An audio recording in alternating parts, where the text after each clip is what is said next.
যখন আমরা মৌন থাকি তখন আমরা কতটা শক্তি ব্যয় করি, বিন্দুমাত্র নয়। সেখানেই যখন আমরা রুষ্ট হই তখন আমরা কতটা শক্তি ব্যয় করি। আমাদের রক্ত গরম হয়ে ওঠে, চোখ থেকে যেন অগ্নিবর্ষা হয়, আমরা চিৎকার করতে থাকি, জোরে কথা বলি, কখনো কখনো আমরা অনুচিত কর্ম করে বসি। সবকিছুই ক্রোধের বশে করি। এবার এই ক্রোধকে মৌনতায় পরিণত করতে হবে। এই কাজটা চোখে দেখা যায় না, এই কাজ সরল নয়, এই কাজ হলো অত্যন্ত কঠিন এবং এই কাজই শ্রেষ্ঠ। সেই ব্যক্তি শক্তিশালী নন যিনি কথায় কথায় ক্রুদ্ধ হয়ে যান, কথায় কথায় যিনি আক্রমণ করেন। আজ্ঞে না, সব থেকে বেশি শক্তিশালী ব্যক্তি হলেন তিনি যিনি নিজের ক্রোধকে মৌনতায় পরিবর্তন করতে পারেন, যিনি শান্ত মনে পরিস্থিতিকে বোঝেন, তার আকলন করেন আর তারপর বিবেকের দ্বারা সিদ্ধান্ত নেন। তিনি হলেন সব থেকে শক্তিশালী ব্যক্তি। তাহলে সেই ব্যক্তি হয়ে উঠুন আর আমার সাথে ভালোবেসে বলুন, রাধা রাধা। জীবনে যখন আমরা কোনো পরিস্থিতির সম্মুখীন হই তখন আমাদের সামনে দুটো পথ থাকে, তাদের মধ্যে কোনো একটা নির্বাচন আমাদের করে নিতে হবে, এই মনে করে নিতে হবে। নির্বাচন এই সংসারের সব থেকে গুরুত্বপূর্ণ বিষয়। একটা নির্বাচন আপনার বর্তমান বদলে দিতে পারে, আপনার ভবিষ্যৎ বদলাতে পারে, আগামী প্রজন্মের জন্য ইতিহাস রচনা করতে পারে। একটা নির্বাচন। এবার দেখুন, যে পরিস্থিতি আপনার সামনে আছে আপনাকে সেই পরিস্থিতির সম্মুখীন হতেই হবে, সেই কষ্ট সহ্য করতেই হবে, সেই মতোই কাজ করতে হবে। শুধু এই বিষয়টা নির্বাচন করতে হবে যে এই পরিস্থিতির সম্মুখীন হওয়ার সময় আমি কি দুর্বল হয়ে থাকব নাকি আমি শক্তিশালী হয়ে থাকব। এই নির্বাচন এই মনের মধ্যে করতে হবে।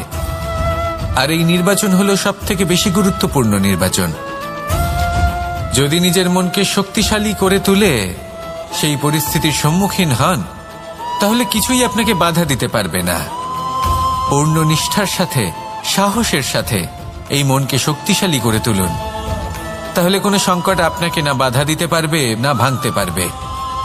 আপনি নিজে সাফল্যের শিখরে পৌঁছতে পারবেন আর এই মন প্রসন্ন হয়ে বলবে, রাধা রাধা। জীবনে সব থেকে বেশি মূল্যবান বস্তু কি? ধন, স্বর্ণ, মাণিক্য, আভূষণ? না, এই সব কিছু মিলিয়েও সময়ের এক মুহূর্তের সামনে মলিন হয়ে পড়ে। এক মুহূর্ত যা এক দরিদ্রকে রাজা করতে পারে, যা এক রাজাকেও দরিদ্র করতে পারে। একটি মুহূর্ত যা আপনার আত্মবিশ্বাসকে পর্বতের শিখরে পৌঁছে দিতে পারে, একটি মুহূর্ত যা আপনার অস্তিত্বকে গভীর সাগরে বিলীন করে দিতে পারে। একটি মুহূর্তের খেলা। সব সময় জীবনে সেই ব্যক্তিকে সম্মান করুন, শ্রদ্ধা করুন যিনি আপনার জন্য সময় বের করে থাকেন। সব সময় সেই ব্যক্তির প্রতি নিষ্ঠাবান থাকুন যেই ব্যক্তি খারাপ সময় আপনার পাশে দাঁড়িয়ে থাকে। এই সময় সব থেকে বেশি মূল্যবান। আসুন আমার সাথে ভালোবেসে বলুন, রাধা রাধা। প্রজাপতি দেখেছেন? কি সুন্দর হয়, তাই না? এই প্রজাপতি, ওদের দিকে তাকালে নিজের অজান্তেই নিজের মুখে হাসি ফুটে ওঠে। কিন্তু এই প্রজাপতি জন্ম থেকেই এমন দেখতে হয় না। জন্ম থেকে এদের কাছে ডানা থাকে না, এরা উড়তেও পারে না। যখন একটি প্রজাপতি জন্ম নেয় তখন প্রথমে ডিম অবস্থায় থাকে সে। আস্তে আস্তে সেই কবচ সে ভেঙে ফেলে, খুব পরিশ্রম করতে হয় তাকে। তারপর কীটের আকার ধারণ করে সে চলতে থাকে, অনেক কষ্ট সহ্য করতে হয়, অনেক পরিশ্রম করতে হয়। তারপর তার রূপ বদলে যায়, তারপরে তার ডানা গজায়, তারপরে সে উড়তে পারে। এই নিরন্তর পরিশ্রমই সাফল্যের মূল মন্ত্র হয়। কখনো কখনো প্রতিভাও কম পড়ে যায় যদি নিরন্তর পরিশ্রম না করা হয়, যদি সমর্পণের ভাব মনে না থাকে, দৃঢ় নিষ্ঠা না থাকে। আর কখনো কখনো সেই ব্যক্তি যার মধ্যে বিশেষ প্রতিভা থাকে না, সেই ব্যক্তি নিরন্তর পরিশ্রম করে, নিজের মনে সমর্পণের বোধ জাগিয়ে তোলে, দৃঢ় নিষ্ঠার সাথে কর্ম করে আর সাফল্য লাভ করে। সেই জন্য আপনি জীবনে যেখানেই পৌঁছে যান না কেন নিরন্তর পরিশ্রম করতে থাকুন। তবেই আপনার ভবিষ্যৎ রঙিন প্রজাপতির মতন গগনচুম্বী হবে। তবেই এই সংসার আপনাকে দেখবে এবং নিজের অজান্তেই এই সংসার নিজের মুখে হাসি ফুটিয়ে তুলবে এবং এই সংসার আমার সাথে ভালোবেসে বলবে, রাধা রাধা। পুরাণে আমরা দেখেছি যে মাতা পিতা কতটা মহান হতে পারেন। কিভাবে শ্রী গণেশ নিজের মাতা পিতাকে পরিক্রমণ করলেন এবং পরম পূজনীয় হয়ে উঠলেন। কিভাবে ভক্ত শ্রবণ নিজের অন্ধ মাতা পিতাকে তীর্থযাত্রায় নিয়ে যাবেন বলে নিজের কাঁধে ওনাদের বসালেন এবং বয়ে নিয়ে গেলেন। এরকম অনেক অমূল্য শিক্ষা আমরা লাভ করে থাকি পুরাণ থেকে। কিন্তু এসব কথা হলো পুরাণের কথা। কথা বলা যাক আমাদের জীবন নিয়ে। আমাদের এই জীবনে আমাদের মাতা পিতা কেন আমাদের কাছে এতটা অমূল্য? কেন আমরা ওনাদের এতটা ভালোবাসি? কেন আমরা ওনাদের এত সম্মান করি? আর কেনই বা ওনাদের এতটা সম্মান করা উচিত? মমতার কারণে। মায়ের মনের এক ধরনের মমতা, পিতারও এক ধরনের মমতা। এই দুইয়ের মমতা ভিন্ন, কিন্তু এনাদের দুজনের মমতার কেন্দ্রবিন্দু হলো ওনাদের সন্তান। মাতা মমতার কারণে সকালে তাড়াতাড়ি উঠে পড়েন, খাবার তৈরি করেন, এটা ভাবেন যে আমার সন্তান যেন অভুক্ত না থাকে। অন্যদিকে পিতা ইচ্ছে না থাকা সত্ত্বেও নিজের মমতাবোধের কারণে নিজের সন্তানের প্রতি কঠোর হন, তাকে জ্ঞান প্রদান করেন, শিক্ষা প্রদান করেন, কারণ উনি চান যে ওনার সন্তান যেন পরবর্তীতে উন্নতি করে, কখনো অভুক্ত না থাকে। এটাই হলো মমতা মাতা পিতার। আর এই মমতা সংসারের অন্য কোথাও আপনি পাবেন না। তাই সবসময় নিজের মাতা পিতাকে সম্মান করুন, ওনাদের ভালোবাসুন, যতটা ইচ্ছে ভালোবাসুন। আর এই ভালোবাসার সাথেই বলুন, রাধা রাধা।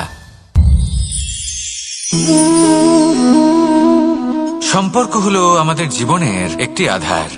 কিছু সম্পর্ক এমন যা আমরা জন্মসূত্রে লাভ করি, যেমন পরিবার, মা বাবা। কিছু সম্পর্ক আছে যা আমরা জীবনে অর্জন করে থাকি, তা সে প্রেমের হোক, স্নেহের হোক বা বন্ধুত্বের।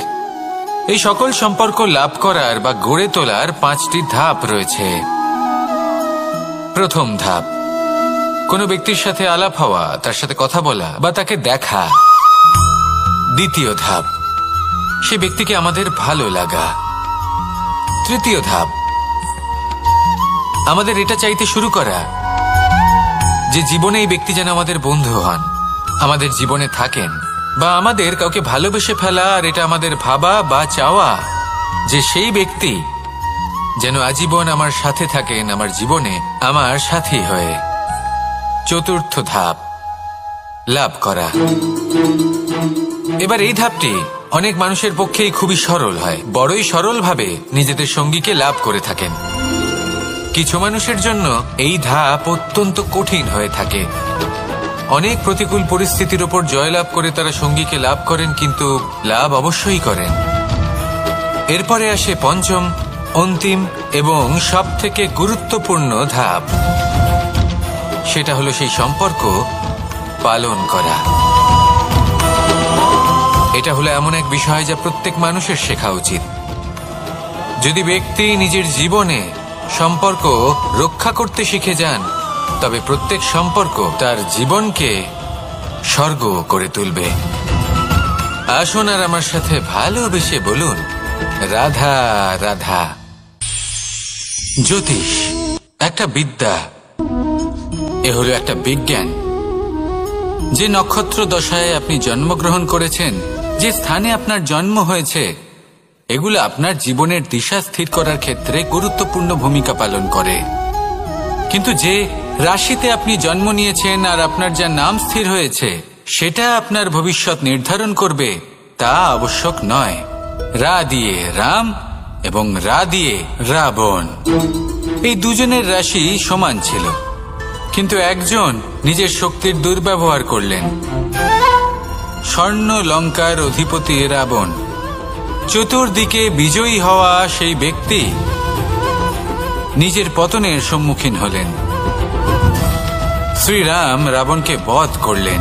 শ্রীরাম, যিনি নিজের কর্ম দ্বারা, নিজের পরিশ্রম দ্বারা ঈশ্বর উপাধি লাভ করেছিলেন, 14 বছরের বনবাস ভোগ করলেন, আর যখন বিপদে পড়লেন তখনও নিজের রাজ্যের সাহায্য নিলেন না।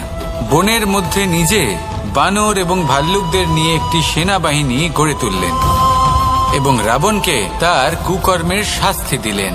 তাই সর্বদা এটা মনে রাখবেন, আপনার খ্যাতি, আপনার ভবিষ্যৎ আপনার কর্ম নির্ধারণ করে, আপনার রাশি নয়। তাই সবসময় শ্রেষ্ঠ কর্ম করুন আর আমার সাথে ভালোবেসে বলুন, রাধা রাধা। আমাদের সকলের কাছে বৃক্ষ অত্যন্ত প্রিয়। আমরা সর্বদাই চাই এই বৃক্ষ যেন সবুজ থাকে, ফুলে ফলে ভরে থাকে, আমাদের ছায়া প্রদান করে, তা যেন সুস্থ থাকে, আমাদের ফল প্রদান করে। আর সেই জন্য আমরা প্রতিদিন সেই বৃক্ষকে জল প্রদান করি। কিন্তু কখনো ভেবে দেখেছেন যে জল তো আমরা বৃক্ষের গোড়ায় দিই, তারপরেও এই জল সেই বৃক্ষের প্রত্যেকটি পাতায় ঠিক পৌঁছে যায়? এটা কিভাবে সম্ভব? কিছুটা এরকমই হলো আমাদের কর্ম। যদি এই পৃথিবীতে থেকে শুদ্ধ মনে সৎকর্ম করেন, এই কর্ম সোজা ঈশ্বরের কাছে গিয়ে পৌঁছয়। যদি শ্রদ্ধা ভাব নিয়ে, সমর্পিত হয়ে, শুদ্ধ চিত্তে আপনি কাউকে সেবা করেন, তা সে মাতা পিতাই হোক, পরিবার হোক, গুরু হোক, পশুপক্ষী হোক বা সমাজ হোক, তাহলে সেটা সোজা ঈশ্বরের চরণে সমর্পিত হয়। সবসময় শুদ্ধ চিত্তে সমর্পিত হয়ে এবং মনে শ্রদ্ধা ভাব নিয়ে কর্ম করুন। ঈশ্বর নিজে থেকেই এর ফল আপনাকে প্রদান করবেন। আসুন আমার সাথে ভালোবেসে বলুন, রাধা রাধা। আশা এবং বিশ্বাস মানুষের জীবনের দুই অমূল্য স্তম্ভ। এটাই হলো ঢাল এবং এটাই হলো অস্ত্র। এটাই আমাদের রক্ষা করে এবং এটাই আমাদের জীবনের পথ প্রশস্ত করে। কিন্তু ছোট একটা সমস্যা আছে। এবার যদি আপনি বটবৃক্ষের থেকে এই আশা রাখেন যে এ আমাকে ফল দেবে, তাহলে সেই আশা ভঙ্গ হওয়াই স্বাভাবিক। আর যদি আপনি বিশ্বাস করেন যে খেজুর গাছ আপনাকে ছায়া প্রদান করবে, তাহলে সেই বিশ্বাসও অবশ্যই ভঙ্গ হবে। তাহলে কি করা উচিত? চোখ বন্ধ করে যে কাউকে বিশ্বাস করার আগে বা যে কারোর থেকে আশা রাখার আগে নির্বাচন করুন যে কার ওপর বিশ্বাস রাখতে চান, কার ওপর আশা রাখতে চান। তবে আমি তো বলবো যে বিশ্বাস করতে হলে নিজের ওপর করুন, যে এই সংসারে এমন কোনো কাজ নেই যা আপনি করতে পারেন না। আর শুধু কর্ম করতে থাকুন আর ভরসা রাখুন ঈশ্বরের ওপর, যে উনি আপনার কর্ম দেখবেন আর আপনাকে আপনার কর্মফল অবশ্যই দেবেন, আপনাকে সাফল্য দেবেন। যদি আপনার বিশ্বাস অটল হয়, নিরন্তর পরিশ্রম করেন, তাহলে ঈশ্বর কখনোই আপনার আশা ভঙ্গ হতে দেবেন না। আসুন আর আমার সাথে ভালোবেসে বলুন, রাধা রাধা। যখন মানুষের মৃত্যু হয় তখন কি হয়?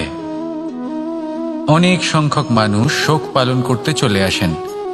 যে ব্যক্তি মৃত্যু লাভ করেছেন তার অনেক বস্তু থাকে যেগুলো তার প্রিয়, যেগুলো তিনি ব্যবহার করেছেন। তার শয্যা, তার বস্ত্র, তার আভূষণ সবকিছু তার থেকে বিচ্ছিন্ন করা হয় এবং খালি হাতে তাকে শ্মশানের উদ্দেশ্যে রওনা করা হয়।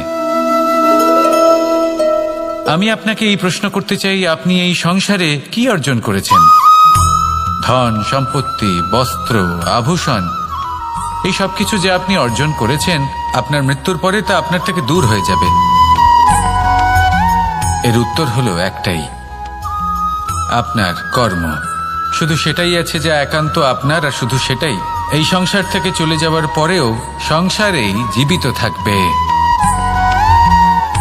যদি আপনি দুষ্কর্ম করেন, তাহলে এই সংসার আপনাকে একটি অনুচিত উদাহরণ হিসেবে মনে রাখবে যে এই ব্যক্তি খুব পাপী ছিল, অনুচিত কর্ম করতেন। যে পথে তিনি চলেছেন সেই পথে কারোর চলা উচিত নয়। সেখানেই যদি আপনি সৎকর্ম করেন, তাহলে সংসার চিরকাল এটাই বলবে যে খুব ভালো মানুষ ছিলেন, সবাইকে ভালোবাসতেন, সবাইকে সাহায্য করতেন, আমার খুব প্রিয় মানুষ ছিলেন। এটাই হলো শ্রেষ্ঠ কর্ম। সেই জন্য জীবনে শুধুমাত্র ধন, সম্পত্তি, আভূষণ এই সব অর্জন করতে গিয়ে নিজের মনোনিবেশ করবেন না। শ্রেষ্ঠ কর্ম করুন। সংসার থেকে চলে যাওয়ার পরেও এই কর্মই এই সংসারে আপনাকে জীবিত রাখবে। আসুন আমার সাথে ভালোবেসে বলুন, রাধা রাধা। কখনো কখনো অন্ধকারের সাথে লড়াই করার জন্য আমরা প্রদীপ জ্বালাই। এতে প্রথমে সলতে রাখি, তারপর তেল ঢালি, তারপর আগুন জ্বেলে এটা প্রজ্বলিত করি। তারপর একটা সময় আসে যখন এই প্রদীপ নিভে যায়। কারণটা কি? কারণ কি এটা যে প্রদীপের প্রকাশমান হওয়ার ক্ষমতা সমাপ্ত হয়েছে? না, এই যে আগুন আমরা দেখতে পাচ্ছি, এই আগুনের জন্য যে শক্তির প্রয়োজন হয় তা আসে এই তেল থেকে। যদি এই তেল সমাপ্ত হয়ে যায় তাহলে এই প্রকাশ তাও সমাপ্ত হয়ে যায়। আর আমাদের জীবনে এই তেল হলো আমাদের কর্ম, আর এই আগুন আর এর দ্বারা উৎপন্ন হওয়া প্রকাশ আমাদের ভাগ্য। যত আমাদের কর্ম ক্ষীণ হতে থাকবে, আমাদের ভাগ্য, সৌভাগ্য কোথাও না কোথাও লুপ্ত হয়ে যাবে। যে উজ্জ্বল ভবিষ্যৎ আমরা চাইছি তা কখনো লাভ করতে পারবো না যদি কর্ম না করি। ঠিক যেমন তেল ছাড়া অগ্নি উৎপন্ন হয় না, তেমনি কর্ম ছাড়া সৌভাগ্য হয় না। আর যেমন কর্ম তেমন ভাগ্য। তাই সবসময় কর্ম করতে থাকুন, কর্ম করা থামাবেন না। আর আমার সাথে ভালোবেসে বলুন, রাধা রাধা। এই শুকনো পাতাটিকে দেখুন, নিষ্প্রাণ হয়ে পড়েছে। কোনো একটা সময় এই পাতাটি একটা গাছের ডালে ছিল। সেই গাছ ওর লালন পালন করত। যখন যখন বাতাস বইত, এই পাতায় কম্পন দেখা দিত, মনকে প্রফুল্ল করে তুলত। কোনো একদিন এই পাতা গাছের ডাল থেকে ঝরে পড়ে গেল। নিঃসন্দেহে ও নিজের স্বাধীনতা পেল, কিন্তু আস্তে আস্তে শুকিয়ে গেল, নিষ্প্রাণ হয়ে গেল। দেখুন, আমি এই কথা বলছি না যে স্বাধীনতা অনুচিত, কখনোই না। কিন্তু যে কোনো পরিস্থিতিতে স্বাধীন হতে চাওয়া এটা নিশ্চিতরূপে অনুচিত। আমরা যদি আমাদের জীবনে পরিবারের গুরুত্ব ভেবে দেখি, তাহলে এই পরিবারে যতই মতভেদ থাকুক না কেন, যতই মনোমালিন্য থাকুক না কেন, যতই বিবাদ থাকুক না কেন, এই সব মিটিয়ে নেওয়া অত্যন্ত প্রয়োজনীয়। সেই সবকিছু সমাপ্ত করা অত্যন্ত প্রয়োজনীয়। কখনো এই পরিবারকে ভাঙতে দেবেন না, কখনো এই পরিবার থেকে দূরে চলে যাবেন না। এই পরিবার হলো আমাদের জীবনের একটা অমূল্য সম্পদ, অমূল্য এক আশ্রয়, যা এই সংসারে হয়তো কোথাও আপনি পাবেন না। তাই একে আগলে রাখুন। ভেবে নিন আপনি পাতা আর আপনার পরিবার সেই গাছ। আসুন আমার সাথে ভালোবেসে বলুন, রাধা রাধা। অনেক সময় আমরা জীবনে অনেক মানুষকে এমন বলতে শুনে থাকি যে আমি অসফল হয়েছি কারণ আমার সময় ভালো যাচ্ছিল না। আমি এই জিনিসটা লাভ করতে চাইছিলাম কিন্তু করতে পারলাম না কারণ আমার সময়টা ভালো যাচ্ছিল না। আমি আমার জীবনে ওই মহান কাজটা করতে চাইছিলাম কিন্তু করতে পারলাম না। কেন? কারণ আমার সময়টা ভালো যাচ্ছিল না। কিন্তু যে মুহূর্তে ভালো সময় আমার জীবনে আসবে, আমি সব কিছু প্রাপ্ত করব। এমন প্রায় প্রত্যেকেই বলেন। আসুন একটা কথা বোঝা যাক। একজন মালিকে দেখুন, সে প্রত্যেক দিন গাছের সেবা করে, তাকে জল দেয়, তার যত্ন আত্তি করে। কেন? প্রত্যেক দিন সেই গাছ ফল দেয় না। সঠিক সময় এলে তবেই সেই গাছ ফল দেয়, কিন্তু প্রত্যেক দিন মালি তার সেবা করে, তাকে যত্ন করে। শুধুমাত্র তখন করে না যখন সেই গাছ ফল দিতে সক্ষম। আর যদি মালি গাছের যত্ন প্রতিদিন না করে, তাহলে হয়তো সেই গাছ ফল দিতেই পারবে না।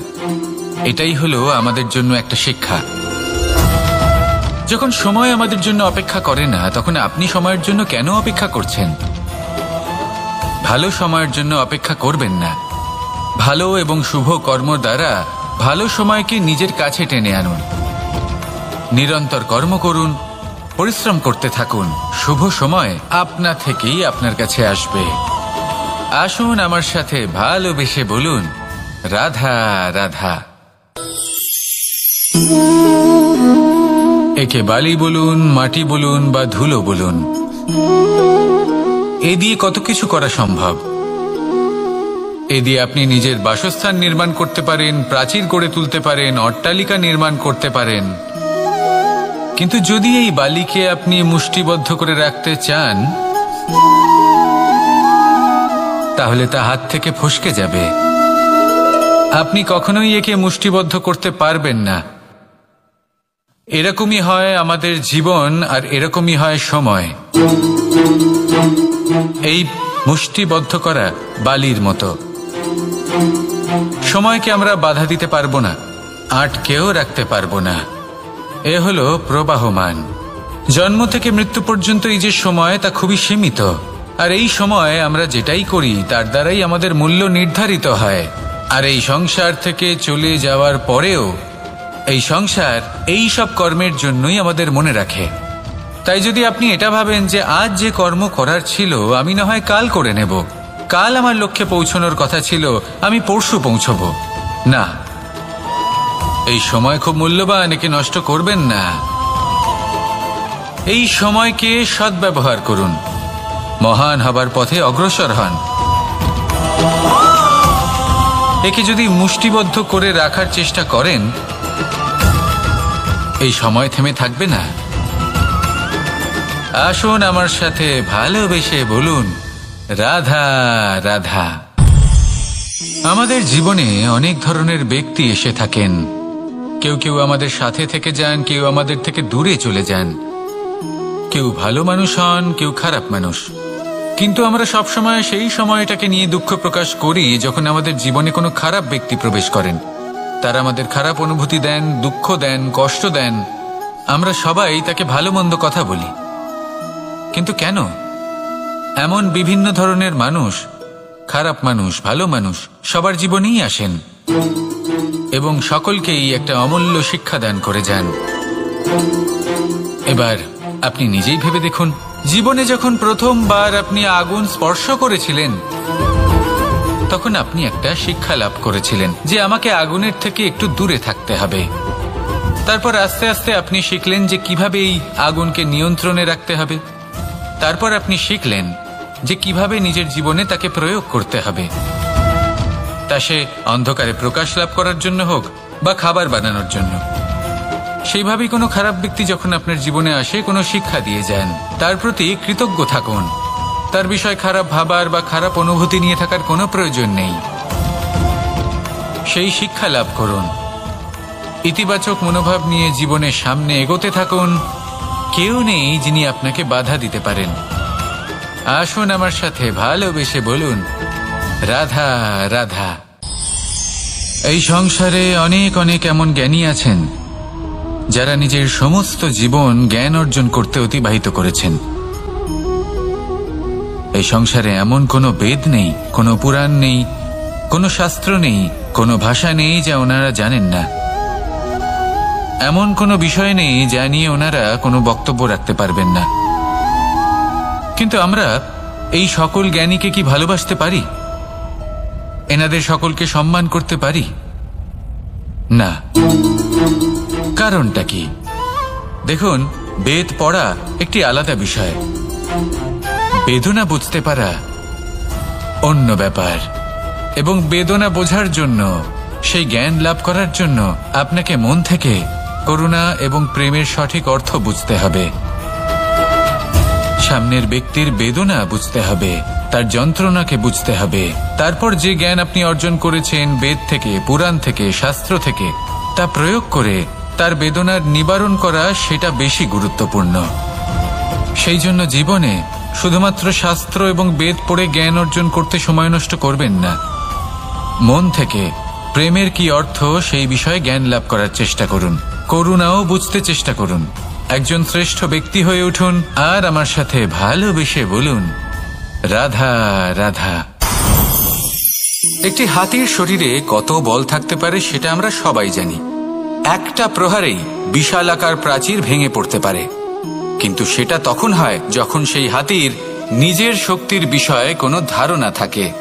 যদি সেই হাতিকেই বন্দি করে নেওয়া হয়, তাহলে সেই হাতি তার পরাধীন থাকার অভ্যাস হয়ে যায়। এই পরনির্ভরশীলতা আমাদের শরীরকে নয়, আমাদের মনকে বন্দী করে ফেলে। আর তার পরিণাম হলো এটাই যে আমাদের নিজেদের ওপর নিয়ন্ত্রণ থাকেই না।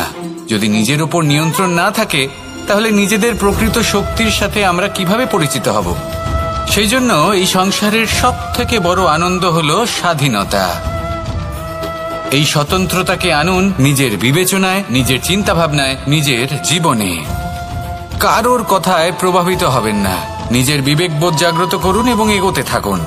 যখন এই বিবেচনা স্বতন্ত্র হবে, তাহলে এই মন জীবন স্বতন্ত্র হয়ে উঠবে। আর তখনই নিজের আসল শক্তি আপনার সামনে আসবে। আপনার সাহস, আপনার প্রতিভা আপনি জানতে পারবেন। তখনই জীবনে এগোতে পারবেন। তাহলে আসুন আর আমার সাথে ভালোবেসে বলুন, রাধা রাধা। এই সংসারে যে ব্যক্তিই হোক না কেন, প্রত্যেক ব্যক্তির জীবনে সমস্যা অবশ্যই আসে। এমন কিছু মানুষ আছেন, যদি তাদেরকে জিজ্ঞেস করেন যে এমনটা ঠিক কেন হলো, তাহলে পুরো দোষটা তারা নিজেদের পরিস্থিতির ওপর ন্যস্ত করেন। যে আমি তো এমন একটা পরিস্থিতিতে ছিলাম, আমি কিভাবে কিছু করতাম, আমার কাছে আর কোনো বিকল্পই ছিল না। চলুন কথা বলা যাক মহাভারত নিয়ে। ভীষ্ম পিতামহ, ওনাকে জিজ্ঞেস করা হলো, আপনি এরকম প্রতিজ্ঞা কেন করলেন? উনি বললেন যে আমি পরিস্থিতির অধীন হয়ে পড়েছিলাম, সেই জন্য। এই প্রশ্নটাই যখন অর্জুনকে করা হলো, তখন অন্য একটি দিক প্রস্ফুটিত হলো। অর্জুন নিজের পরিস্থিতির কারণে জীবনে কখনোই বাধা পড়েননি। তিনি সিদ্ধান্ত নিয়েছিলেন সংঘর্ষ করার, সংসারের নিয়মের বিরুদ্ধাচারণ করার। এই সংসারে আপনি যা কিছুই হয়ে উঠতে পারেন, তার সমগ্র শ্রেয় শুধুমাত্র আপনার পরিস্থিতির ওপর চাপিয়ে দেওয়া যায় না। সেটা নির্বাচনের উপর নির্ভরশীল, যে সেই পরিস্থিতিতে আপনি কি নির্বাচন করেছেন। যদি সেই মুহূর্তে ভীষ্ম পিতামহ স্থিরতার সিদ্ধান্ত নিতেন, বিশ্লেষণ করার সিদ্ধান্ত নিতেন যে কি উচিত কি অনুচিত, কারা ধর্মের পক্ষে কারা ধর্মের বিপক্ষে, যদি শুধুমাত্র অস্ত্র হাতে ধৃতরাষ্ট্র এবং দুর্যোধনের বিরোধিতা করতেন, যদি শুধু এটুকু করতেন, তাহলে মহাভারতের মতো মহাযুদ্ধ কখনোই হতো না। সমস্যা সবার জীবনেই আসে, কঠিন পরিস্থিতিও সকলের জীবনে আসে। সেই ব্যক্তি এগিয়ে যেতে পারেন যিনি শ্রেষ্ঠ নির্বাচন করার ক্ষমতা রাখেন। তাহলে সেটাই করুন আর আমার সাথে ভালোবেসে বলুন, রাধা রাধা। রাধা কখনো কখনো আমার জন্য বড়ই সুগন্ধি আতর নিয়ে আসে, পারিজাত ফুলের মালা নিয়ে আসে আমার প্রসাধন করবে বলে, এবং আমার সব থেকে বেশি প্রিয় মাখন নিজে হাতে বানিয়ে আনে আমাকে নিজে হাতে খাইয়ে দেবে বলে, সবকিছু আমাকে প্রসন্ন করবে বলে। কিন্তু আপনি কখনো ভেবেছেন যে এই আতর কিভাবে বানানো হয়? সহস্র ফুলের পাপড়ি একসাথে পিষে নিতে হয়, তারপরে তার থেকে যে রস নিঃসৃত হয়, সেই রস দ্বারাই আতর তৈরি হয়। অনেক সংখ্যক ফুলকে অসীম যন্ত্রণা ভোগ করতে হয়, তবে তারা আমার প্রসাধন সামগ্রী হয়ে উঠতে পারে। দুধ থেকে মাখন তৈরি করার জন্য কতটা পরিমাণ মন্থন সহ্য করতে হয় সেটা আপনি জানেন। ঠিক সেই রকমই হলো আমাদের জীবনও। বিপদও আসে, কঠিন পরিস্থিতিও আসে, এর সম্মুখীন হতে শিখুন। মনে রাখবেন, আপনি হলেন সেই দুধ যাকে মন্থন সহ্য করতে হবে মাখন হয়ে ওঠার জন্য। মনে রাখবেন, আপনি হলেন সেই ফুলের মতন যাদের পিষ্ট হতে হবে সুগন্ধি আতর হয়ে ওঠার জন্য, যাকে এই সংসার পছন্দ করে। কখনো কখনো জীবনে আপনার সাথে খারাপ শুধুমাত্র এই কারণে ঘটে যাতে আপনার শ্রেষ্ঠ রূপ এই সংসারের সামনে আসতে পারে। শুধুমাত্র কঠিন পরিস্থিতি এবং বিপদকে একটা সুযোগ হিসেবে দেখার চেষ্টা করুন। আপনার জন্য এই সংসার বদলে যাবে, সংসারকে দেখার দৃষ্টিভঙ্গি পাল্টে যাবে, আপনার ভাগ্য পাল্টে যাবে, আর এই মন প্রসন্ন হয়ে বলবে, রাধা রাধা।